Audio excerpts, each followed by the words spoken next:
Mike Agerbo with some tricky things here. Yeah, some neat things. Yeah. Yeah, we're some new smartphones. Yeah, this is kind of exciting, this one. This is the YotaPhone, spelled Y-O-T-A, and it's an Android phone, so it runs all your Android apps. It's got the nice color screen on the front, but on the back, if we can get a close-up of this, this is a screen as well. This is an e-ink display on the back. Sorry, that one. Oops. So if you're familiar with Kindles and Kobos, right. That's e-ink technology doing the screens. Right. It's got this on the back here, so I can actually have all sorts of displays. I can have the time and weather. I can then start scrolling through pictures. I can check my messages. I can even read ebooks off the back of this screen. You can't do everything you but can why- on the front, though, right? Why would you want that? Why not? Well, for one thing, reading ebooks is going to be easier on this screen Yeah, so than this- this. Is impossible to read ebooks. Exactly. Are you talking about in the daylight? Yeah. Yeah. I see. But also, e-ink, it takes up hardly any power. So if you just want to check the time or a quick message, you can do it on the back of this phone and not use up as much battery. So you can do a few of the basics. Yeah, Wow. it is like pretty wicked cool. Can I And use the have a look? camera? yeah, Okay. it's weird. It's like it shouldn't. It's like it's been printed on there. Yeah. Yeah. Right. Way But it's easier to not. read with that. It Yes. really is. So. Yeah. So yeah, you could have a little e-book, read that, and not take up any battery life, really. The only time that it takes up battery on an e-ink display is when it changes the display, and even then it's like a fraction of what like a color screen. Okay. And then could you actually be working from both sides at the same time? If you're quick, yes. Playing both sides. Yeah, you could. Does that? Okay. Is that the first phone to have that? Yeah, that's the YotaPhone 2, so I think they had a previous one. I didn't see the previous one, but this is one of the first ones that I've seen. I think there's other manufacturers looking at that as well. But Very cool. That's pretty That is very cool. cool. Interesting. What's this one? This is the Asus ZenFone 2.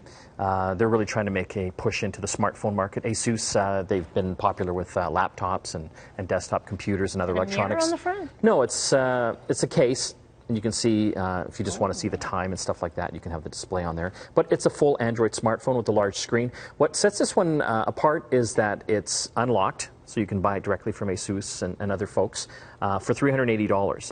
But you get a lot of bang for your buck. So first of all, it comes with 64 gigs of storage, which is a lot of storage. Typically, most smartphones will come with like 8 or 16. So you can store lots of music, videos, files on here. And what makes this different than a lot of the other smartphones, it can take 2 SIM cards.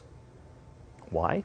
So Okay. Why, Mike? you could have a personal SIM card, and you could have a business one in there as well, but still just have one phone to have it all Right. going. Or if you're a business traveler, huge. You can have your regular SIM card here in Canada, but if you're going to London or the US, you can put a SIM card in there from there and not have to keep switching them around. I also thought that was a mirror, which would work in conjunction with the grooming kit. Yes. But no. I weren't sure what the grooming kit was for. This is kind of neat. A lot of people are kind of doing do-it-yourself projects with their laptops or their smartphones. This is from NewerTech, and it's about $20, but it comes with 14 pieces for disassembling your gear. Okay. So if you want to change the RAM, or maybe you're feeling very industrious and want to change something inside your smartphone, I only recommend that for people that really kind of know what they're doing. People like you. Yeah. Even me. Basically, we just asked you. So it's got magnetic screwdrivers. It's also got little nylon pry tools as well. So for getting into your iPhone or Android phone to get the screen off, these are made out of nylon, so they're not going to scratch anything. Again, only use these if you vaguely know what you're doing. Vague. Right, I was going Vaguely. to say. Or you're You're watching. showing this right Yeah. now. Especially to the three of us. Yes. Well, especially me and Christy. But you know what? There's so many YouTube videos out there on how to do it yourself, and you have to have the right tools for doing it. And you also have essentially. cuticle scissors and tweezers, so you could do a Yeah, couple just side get projects right in in there there. as well, too, right? Yeah. So. Do your nails while you're there. Side project. Really quickly, what's your last one?